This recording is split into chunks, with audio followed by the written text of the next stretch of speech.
Bonjour chers amis amoureux d'un livre à mille idées, bienvenue dans ce nouveau numéro qui va vous parler d'un livre très intéressant. Nous allons échanger autour de les parlants des tabous, expressions étouffées, un livre écrit par M. Christian Poussat qui nous a fait l'insigne honneur d'être avec nous aujourd'hui. Nous allons échanger autour d'énormes questions soulevées dans ce bouquin. Nous n'allons pas épuiser toutes les parties du livre, nous n'allons pas épuiser tous les angles, mais vous allez à travers cet échange comprendre les gros et pourquoi pas passer à la librairie pour vous en procurer. Comme je l'ai dit tantôt, je suis en compagnie de M. Christian Poussat à qui je dis bonjour et bienvenue. Merci, bonjour M. Germain, le plaisir est partagé. Monsieur Christian, il y a déjà une première question que tout lecteur qui est en contact de votre livre se pose. La question que je m'étais même posée avant de lire, parce que j'avais au moins une idée partant du titre. Mais quand j'ai lu, je me suis dit, tiens, le livre n'est pas forcément ce que dit les titres n'est pas forcément ce que dit les livres. J'ai retrouvé énormément de choses dans le livre qui m'ont interpellé par rapport à ce que nous voyons dans la société. Que diriez-vous à ces lecteurs, ces lectrices qui nous regardent et qui nous écoutent, qui se posent également la même question? Pourquoi est-ce que M. Christian a choisi ce titre? Qu'est-ce qui vous a motivé à choisir, parlant de tabous, expressions étouffées, que de prendre un autre titre? C'est une très bonne observation. Je pense que c'est aussi le mystère de la poésie. Parfois, vous pourrez trouver que ce que vous pensez que c'est pas. Ça dépend aussi des perceptions. Mais sinon, les livres est écrit premièrement en anglais. Et là, les titres, c'est beaucoup plus résurrection mentale. Mais pourquoi pour l'Afrique francophone, pour l'Afrique qui parle français, pourquoi on change et on écrit parlons des tabous, l'expression étouffée? C'est parce que nous avons constaté qu'ici, même la conversation n'existait pas encore. Et dans d'autres pays, par exemple, là où les livres s'étaient écrits, c'était maintenant beaucoup plus au niveau mental. Donc c'est la même course, mais c'est comme s'il y en a qui se sont un peu dévancés. Et là, c'est un problème mental, mais l'expression quand même est là. Et ici, nous nous retrouvons avec encore difficulté de parler de certaines choses pour trouver des solutions ensemble. Et directement, il y a un texte qui m'interpelle, que je cherchais de fêter d'ailleurs dans l'émission. C'est à la page 27, pandémie.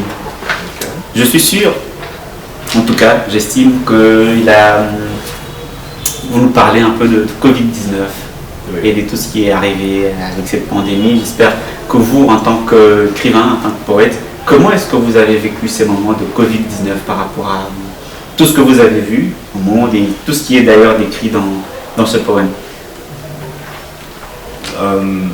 C'est vrai, c'était un moment, pour tout le monde, c'était un moment où nous avons perdu beaucoup de proches, nous avons perdu. C'est ça aussi la chose avec l'art et l'écriture surtout, c'est que c'est dans des moments difficiles parfois que ça devient très intéressant. Moi-même j'étais victime du Covid, mais avoir les gens mourir. L'ironie est que c'est dans ces moments-là qu'il y a eu, on a vu aussi que l'humanisme, je sais pas, l'humanisme existe toujours, l'amour entre frères et sœurs, et au travers de la poésie. Par exemple, en Afrique du Sud où j'étais en ce moment-là, il y avait beaucoup en ligne, des rencontres en ligne, des déclamations, des poèmes et ce genre de choses, ça réconfortait beaucoup, et c'était tellement profond. Donc j'ai compris que dans ces moments-là, ça nous a quand même apporté. C'est pourquoi pour un écrivain, même les mauvais moments sont des bons moments parce que ça nous apporte toujours une sorte d'inspiration. Donc c'est ça. Alors, en parlant de tabous, je me suis dit, tiens, pourquoi est-ce que les tabous sont toujours vus avec un œil assez pessimiste? Est-ce que ne pensez-vous pas que les tabous, par moments, ça peut être comme de barrières, de garde-fous que la société place pour tout le monde, pour ne pas dépasser certaines limites à un certain moment?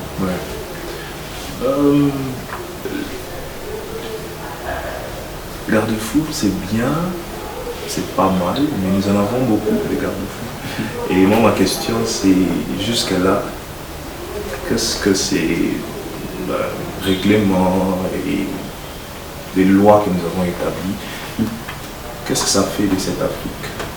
Donc les fruits sont où exactement? Où est-ce que nous en sommes? Parce que les garde-fous, souvent d'ailleurs, ce ne sont pas seulement les Africains traditionnels qui viennent les établir, mais parfois aussi les Occidentaux, les gens qui viennent d'ailleurs. Mais dans ces pays, vous allez remarquer que ce n'est pas comme ça. Donc c'est quoi qu'on nous cache exactement? Qu'est-ce qui est au-delà de la frontière? Donc c'est ça la question. Et ce n'est pas une façon de dire, par exemple, aux jeunes qu'il faudrait attendre un certain âge. Bien sûr, on ne va pas tout dire aux jeunes. Oui, absolument. Attendre un certain âge, on va quand même petit à petit initier le jeune, bien que l'initiation ne soit plus ce qu'elle a été par les passés, parce qu'aujourd'hui, avec l'influence notamment d'Internet, les réseaux sociaux, on a comme l'impression d'être au carrefour de différentes cultures, et ça pose par moments de problèmes. Je peux prendre un exemple bizarre. C'est qu'il y a pour beaucoup des parents, par exemple, qui, d'ailleurs, dans des valeurs familiales, alors, comme je disais, c'est qu'il y a des valeurs que les parents préservent, parce que beaucoup, les parents, par exemple, je prends un exemple, ne voudraient pas que leurs enfants regardent la pornographie, ce qui n'est pas une valeur. Mais grâce, aujourd'hui, aux réseaux sociaux, ils peuvent regarder cette pornographie comme ils le voudraient, et du coup, les parents restent dans l'illusion que les enfants sont encore sains d'esprit comme ils étaient, alors qu'en réalité, ils ne les sont plus. Et c'est plus dans ce sens-là. Est-ce que vous ne pensez pas que c'est plus dans ce sens-là que les tabous, soit ils s'installent, ils veulent s'installer, ou on ne voudrait pas prématurément dire aux tout petits là, de l'école maternelle. En France, je parle, vous avez appris il n'y a pas longtemps, le ministre de l'Éducation nationale a demandé à ce qu'on apprenne aux tout petits l'homosexualité, comment, tout ça, ça a créé quand même beaucoup de vagues de contestation parce que les enfants n'étaient pas assez prêts à recevoir ces enseignements-là. Est-ce que vous ne pensez pas qu'à un certain moment, le tabou s'impose pour essayer un peu de réguler cette façon de voir les choses dans la société? Oui, dans ce sens-là, bien sûr. Je suis contre l'idée de déranger la croissance normale d'un enfant, surtout un enfant, je sais pas, l'enfant vraiment 8, 9, 10, 11, je sais pas, jusqu'à 17 par exemple. Ce n'est pas, non, c'est pas, je ne pense pas que c'est, parlons des tabous, expressions étouffées, ce n'est pas sur ces genres de choses. C'est beaucoup plus une expression. Dans quel sens? Je vais utiliser l'exemple que vous aviez utilisé tout à l'heure. Vous aviez dit que il y a TikTok par exemple pour un jeune qui va regarder et voir. Moi je demande patience, mais surtout apprendre d'abord à converser avec toi-même. Ne sois pas frustré. Apprends à converser d'abord avec toi-même, à te parler et aussi aux parents qui vont regarder, parce que c'est vrai, les jeunes ils peuvent maintenant faire ce travail là, mais maintenant il faut la confiance, donc il faut qu'il y ait une conversation. C'est pourquoi les livres disent parlons, c'est pas moi-même qui va parler, c'est le premier étape. Je me suis parlé, je connais maintenant qu'est-ce qui s'est passé. Maintenant je dois aller à la rencontre des autres, voilà, nous devons vraiment en parler ensemble. Je pense que ça peut commencer, mais à ces jeunes là je dirais aussi en entendant, il y a des livres. Il y a des livres en entendant, qui sait, peut-être moi aussi j'en souffrais, j'ai écrit, donc il y a beaucoup de choses. Il y a l'art qui vient aider, dans les livres il y a quelque chose qui dit, chaque fois que tu vois un artiste, sache que ça aurait pu être un criminel, et chaque fois que tu vois un criminel, sache que c'est vraiment comme ça. Et si tu t'étouffes, voilà, si tu t'étouffes avec ces choses, tu vas te rétolérer et sortir le mal qui est en toi. Alors que si tu... Vous voyez aujourd'hui des gens qui sont inspirés dans les sports par exemple, ils jouent bien au foot, ils font bien, vous pensez que c'est juste comme ça, mais c'est profond. Ils s'expriment et donc je pense qu'il y a de l'espoir, soyons patients. Alors bien sûr que par exemple ici chez nous, on n'a pas la possibilité, comme on le voit ailleurs, de créer, par exemple pour ceux qui sont alcooliques, ils ont généralement des cercles d'alcooliques anonymes où ils s'expriment un peu. Donc chers jeunes, n'hésitez pas, vous avez un souci, parlez avec vous-même, parlez aussi à vos proches, parce qu'il y a un musicien d'ailleurs, parce que beaucoup de jeunes connaissent, Stromae, qui dans une de ses chansons de son tout récent album, Enfer, il a parlé de ses désirs de se suicider, parce qu'il a tellement connu de choses, sa mère qui est décédée du cancer, il a eu des problèmes, lui aussi, il a été diagnostiqué du cancer, donc comme il n'en parlait pas, il a voulu se suicider. Heureusement pour lui, il a pu l'exprimer à travers la musique. Donc Ce n'est pas quelque chose à étouffer. D'ailleurs, les titres le disent. Nous devons parler de toutes ces expressions qui sont étouffées. Alors, Monsieur Christian, dans le livre, il y a des scènes de viol, de drogue et tout ce qui va avec.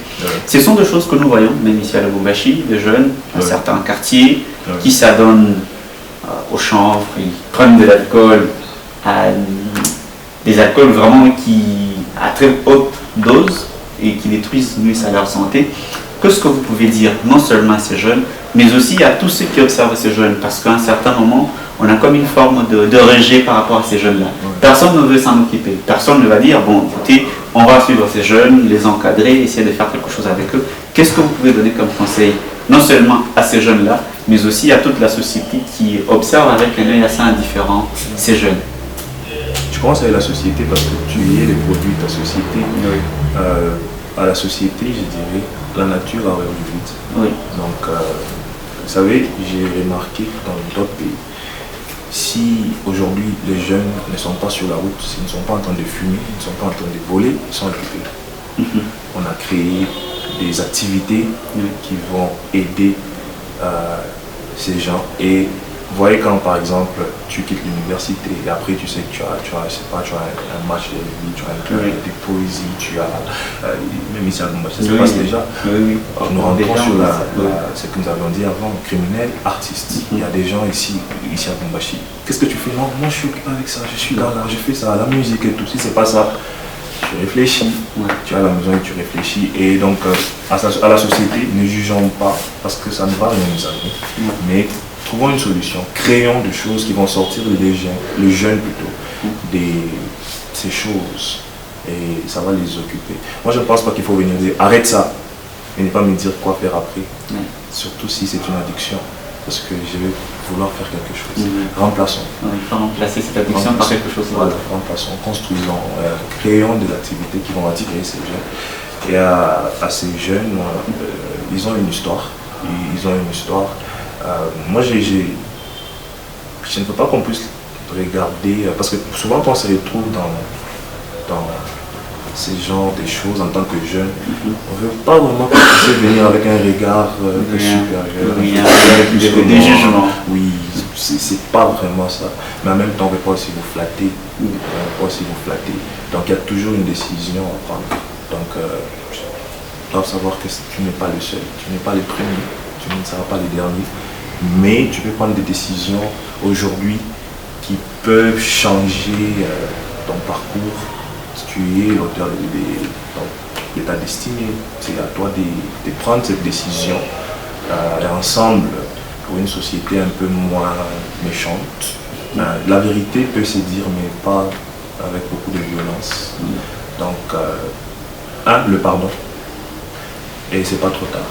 Donc, pardonnez-vous. Et après, vous allez constater que c'est pas tard. On peut changer, on peut se poser toujours des questions. Qu'est-ce que je peux faire pour améliorer? Donc avant que la société aussi vienne m'aider, parce que nous pouvons tous venir, mais si la personne n'a pas cette volonté, on passe à côté. Et est-ce qu'aujourd'hui, M. Christian croit en un monde meilleur, un monde où il n'y aura pas assez tellement de violence comme il s'est vu maintenant, il n'y aura pas tellement de jeunes drogués, il y a tellement d'horreurs que les gens vivent. Est-ce que M. Christian croit encore à cet espoir où le monde pourrait changer et être un peu mieux qu'il ne l'est aujourd'hui? Oui, ça a toujours coexisté, ça a toujours été la violence ici et de l'autre côté, donc le noir, le blanc, ça a toujours été comme ça dépend de comment vous voulez voir les choses. Moi je crois réellement que nos parents, l'histoire nous montre que les choses changent toujours pour le meilleur. Les racismes aujourd'hui, on en parle, mais c'est pas comme avant. Aujourd'hui, un blanc et un noir être ensemble, marcher, c'est tenir le main. Même ici en Afrique du Sud par exemple, ça ne s'est passé pas. Même ici au Congo, avec le Belge, ça ne s'est passé pas. Mais aujourd'hui, je pense qu'on peut dire que ça a amélioré. Donc si l'histoire nous dit que les choses s'améliorent, je pense qu'on doit encore faire confiance en cette histoire-là et espérer. Hier, je suivais un documentaire sur le Honduras et c'est parmi les pays les plus pauvres d'Amérique où il y a le taux de criminalité plus élevé. Les jeunes, ils s'adonnent notamment à la drogue, ils deviennent membres des cartels parce que là, ils peuvent aller tuer les gens et avoir un petit quelque chose. Mais finalement, ils se rendent compte que ce qu'ils gagnent est tout de suite dépensé dans la drogue.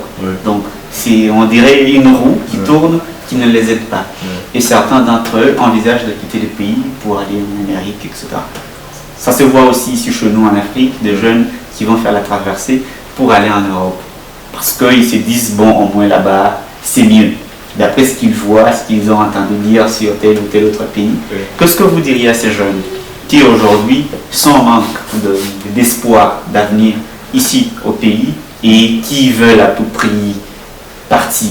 Ils se disent, bon, au moins de l'autre côté, c'est beau, ils peuvent aller, mais certains qui sont déjà partis disent que ce n'est forcément pas ce qu'ils croyaient qu'ils ont retrouvé. Qu'est-ce que vous dites à ces jeunes-là? Est-ce qu'ils peuvent encore espérer ou vous les encouragez à partir? À partir.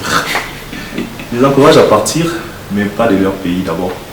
D'abord de cette mentalité. Parce que tu peux quitter le pays, mais tu ne quittes pas les mentalités, tu as le pays. Donc, tu es en Afrique du Sud, mais tu es au Congo. Tu as oublié qu'on ne jette pas. Tu arrives, tu jettes. Tu n'as pas changé quelque chose. Donc tu es juste allé salir un autre pays. Moi je pense que la mentalité doit d'abord changer. Il y a des Chinois qui disaient que si vous me donnez votre pays pour 10 ans, le Congo sera le plus beau pays au monde. Et la plus grande puissance du monde. Pourquoi ils le disent? C'est même Congo ici. Donc moi je pense que c'est d'abord la mentalité. Si elle ne change pas, malheureusement, ce n'est pas un problème de l'Amérique, ça ne va pas nous aider. Donc nous devons changer notre mentalité. Ce n'est pas facile, mais c'est possible. C'est possible de changer la mentalité. Comme je dis, copions aussi ce qui est bon chez les autres. Et nous allons voir que ça va s'améliorer. Alors ce n'est pas impossible, donc c'est possible de changer le changement de mentalité.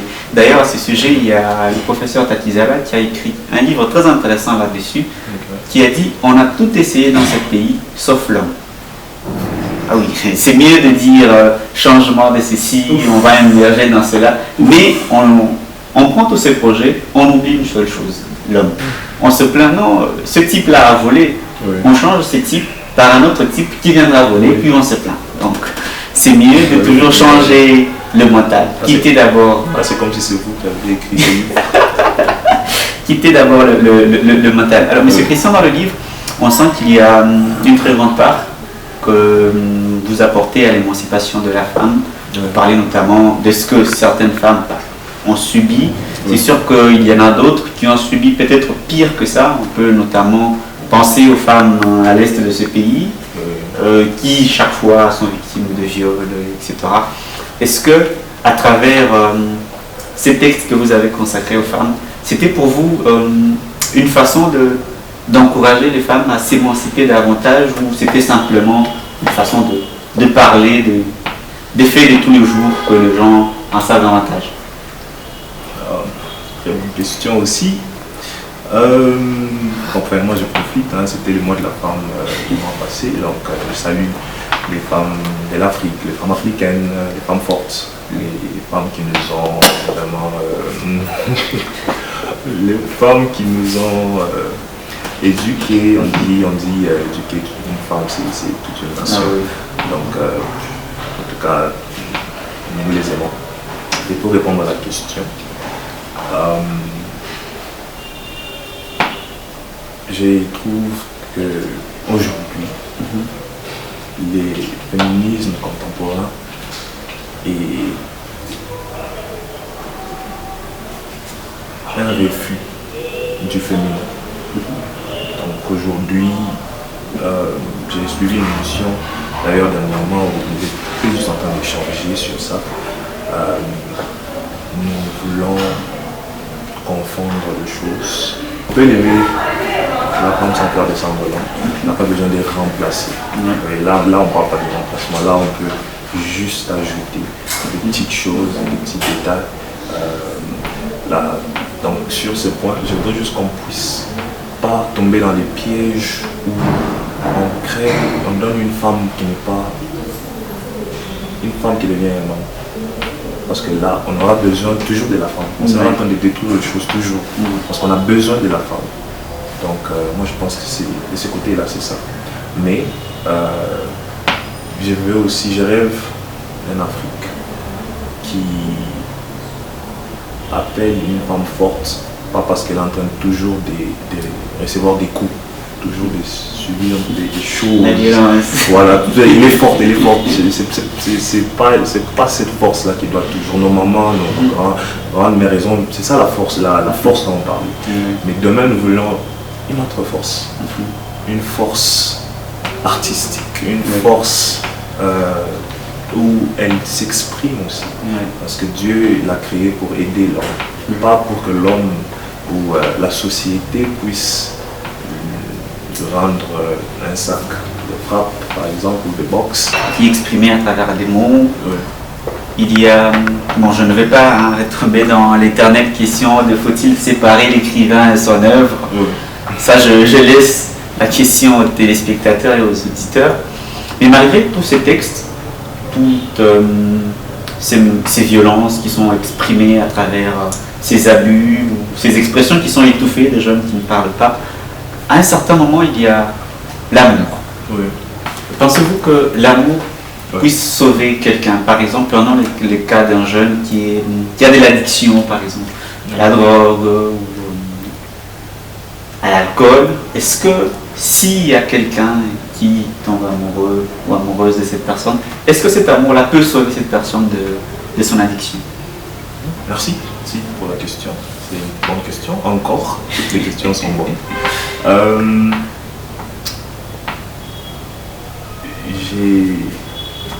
Je préfère répondre à cette question avec un exemple un peu pratique. Donc, et je pense pas que c'est seulement moi qui est pas en moi. Ma foi, je pense pas que c'est seulement ma foi. Même si, mais je pense que toutes les autres religions sont basées sur ça, sur l'amour. Et car Dieu a tant aimé le monde. Il a envoyé son fils unique pour sauver le monde. Voilà, donc c'est ça. Je pense que c'est l'amour d'abord. C'est l'amour qui nous permet de voir sans juger. C'est l'amour qui nous permet de voir et de sentir sans passer par. C'est l'amour qui nous appelle à aider, prendre des initiatives pour nos frères et sœurs qui sont à l'Est. C'est l'amour qui nous est demandé ici sur Terre. Et sans cet amour-là, c'est impossible. On ne va rien faire, on ne va pas écrire, on ne va pas vivre, nous allons nous détruire. Donc oui, je pense que l'amour, c'est toujours la solution. Toujours. Et avant qu'on puisse chuter, il y a une partie vers la fin du livre où l'écrivain parle à cœur ouvert. Il parle de comment cette envie d'écrire est venue. Deux, trois petits conseils à tous ceux qui nous suivent par rapport à ceux qui ont envie d'écrire, mais qui par moments abandonnent en cours parce qu'ils se disent bon, j'ai désespéré, ils ont abandonné. Qu'est-ce que vous diriez à ces jeunes? Il y a Sarah Kay. Sarah Kay, c'est les poètes dans les livres. J'ai parlé d'elle, elle m'a beaucoup inspiré. Et elle a dit, elle a beaucoup essayé d'écrire un poème que l'univers n'a pas encore écrit.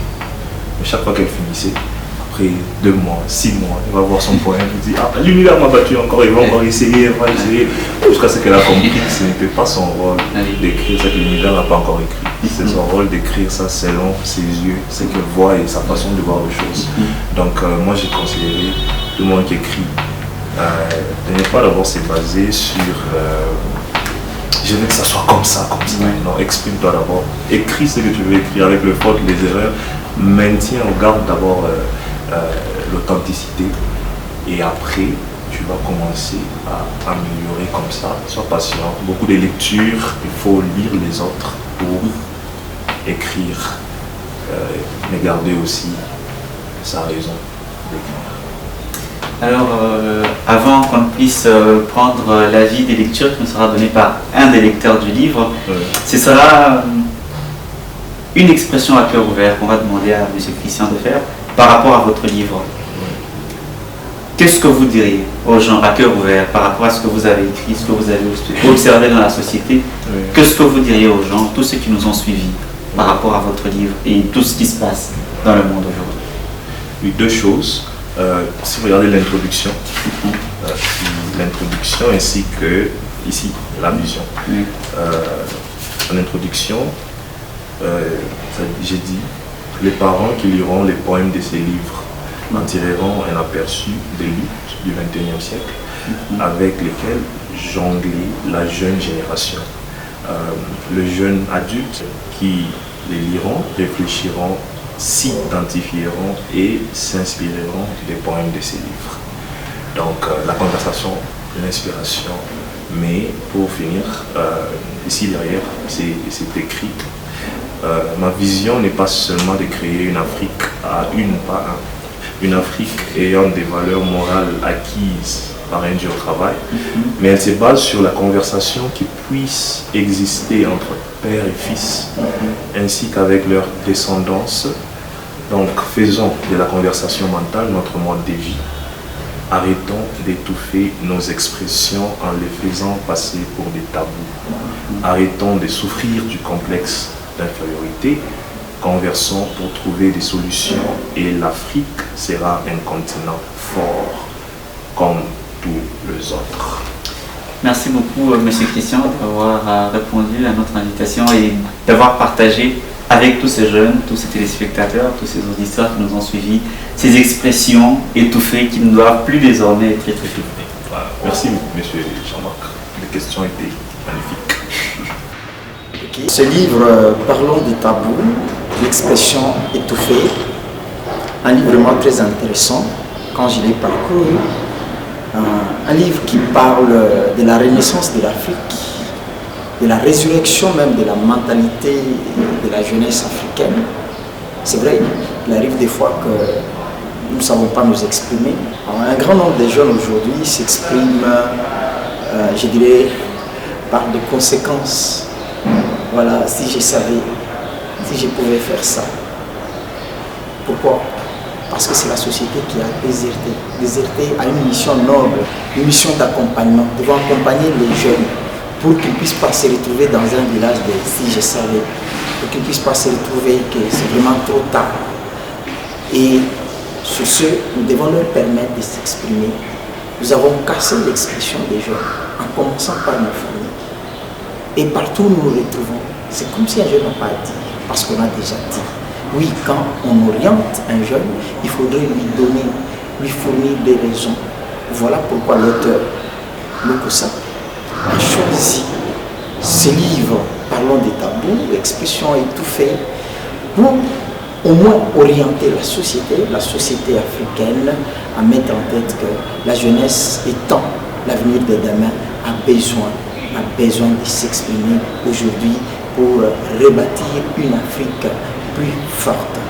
Aussi, casser les ségrégations, les racismes, casser toutes les formes d'antagonisme qui nous séparent, toutes les formes de dislocation, tout ce qui est négatif et qui ne fait pas de nous une société meilleure. Ainsi, Christian Lokossa propose un outil, propose un accompagnement aux jeunes et à la société africaine tout entière. Donc, moi, je vous conseillerais de lire Parlons des tabous, l'expression étouffée, comme étant un livre qui nous réunit, les feux qui pouvaient réunir l'Afrique en ces temps-là. Mais aujourd'hui, c'est faux, c'est Parlons des tabous, l'expression étouffée. Merci.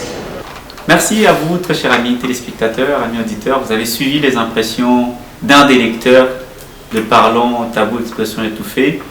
Vous aussi, parlez à vos amis de ces tabous, parlez de ce livre. N'hésitez pas à passer à la librairie pour vous en procurer. N'hésitez pas à aller faire un petit tour sur notre compte YouTube. Abonnez-vous, partagez les liens. Merci à la grande équipe qui ne cesse de nous accompagner. La technique, la révérende sœur Marie-Justine. Supervision, coordination générale de Monseigneur Adolphe Solucci. Espérons vous retrouver très prochainement. D'ici là, restez fidèles à nos programmes. Au revoir.